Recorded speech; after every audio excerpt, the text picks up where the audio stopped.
What's up everyone, welcome to Ashley Talks Movies. Today's video is a review of Kraven the Hunter, Sony's latest Spider-Man spin-off movie, and it comes from director J.C. Chandor, whose previous work includes A Most Violent Year, Margin Call, and Triple Frontier. Kraven the Hunter stars Aaron Taylor Johnson as Sergei Kravinoff, aka Kraven the Hunter, a super-powered assassin who hunts down bad guys with his animal-like abilities.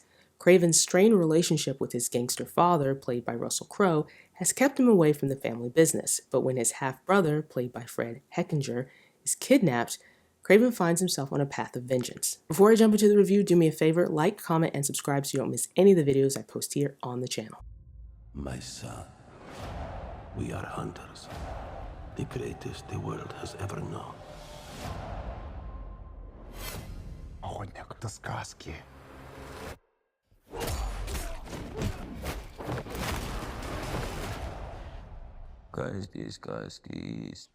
Now, I have not been a fan of Sony's extended Spider-Man universe. I found most of these movies to be pretty mediocre.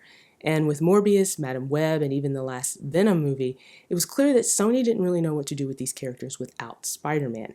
And they're interesting characters, but they are very much tied to Spider-Man. So without him, it's really hard for them to stand on their own. So what you get is another example of this with Kraven the Hunter.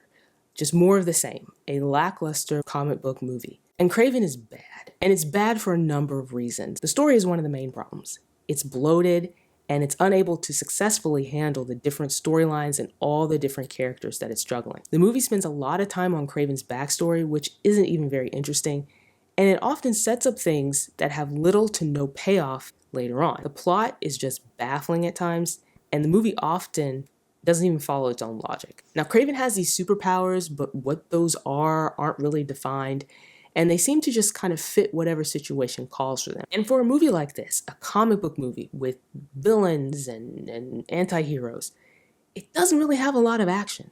I mean, there's really barely any action in this movie. And of the handful of action scenes that you do get, there's only one, in my opinion, that's actually interesting, that's actually thrilling, that's actually well choreographed. Aaron Taylor Johnson is really the only decent part of this movie. Now, his performance isn't great by any stretch of the imagination. It's okay.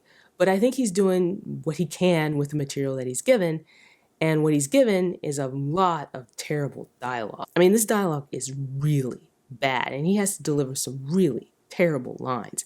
And the rest of the cast doesn't fare so well either. Crowe is doing a Russian accent, but it wavers throughout the movie, so sometimes he sounds Russian, sometimes he sounds Irish, sometimes, I don't know. Ariana DeBose plays Calypso, who is a character that has an interaction with a young Sergei. Basically, she gives him the potion that saves his life, but also gives him his superpowers. And this character, like many of the other sort of side characters in this movie, is pretty useless. Calypso and Kraven meet back up later on, and the movie never really makes it clear why Kraven needs her help. And unfortunately, just like Aaron Taylor Johnson, just like Russell Crowe, she's given some really terrible dialogue. And I honestly think she's given some of the worst dialogue in the movie, and her delivery isn't great either. And I don't know if I fully blame her, or if it's a combination of her, the lines, the direction, but it's just really not good. And then you have the technical issues, and I can't even really say Kraven is a well-made movie because of how many technical issues it has. First, there's a very noticeable ADR. So the audio that was recorded on set is replaced with audio that was recorded later, like in a studio. And there were so many moments in this movie when what was being said, or what you could hear the actor saying, didn't match the actor's mouth movements. In fact, there's even a scene where Ariana DeBose is talking, and her mouth was digitally altered to match the audio. And it was so noticeable and so distracting and so bad, I just had to roll my eyes. And there were also numerous continuity errors as well as some strange editing.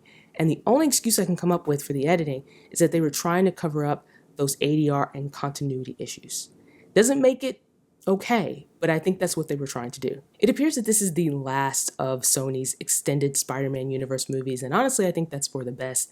When you watch Kraven, you can clearly see that it has some of the same problems that all the other movies have had, and this just kind of sums up the issues with this extended universe. And, these are poorly executed movies with mediocre performances, some terrible dialogue, some nonsensical plotting at times, and really, they're all just a missed opportunity. So those are my thoughts on Kraven the Hunter. Do you plan on seeing it in theaters? Let me know in the comments. Like and subscribe, and stick around for more videos like this.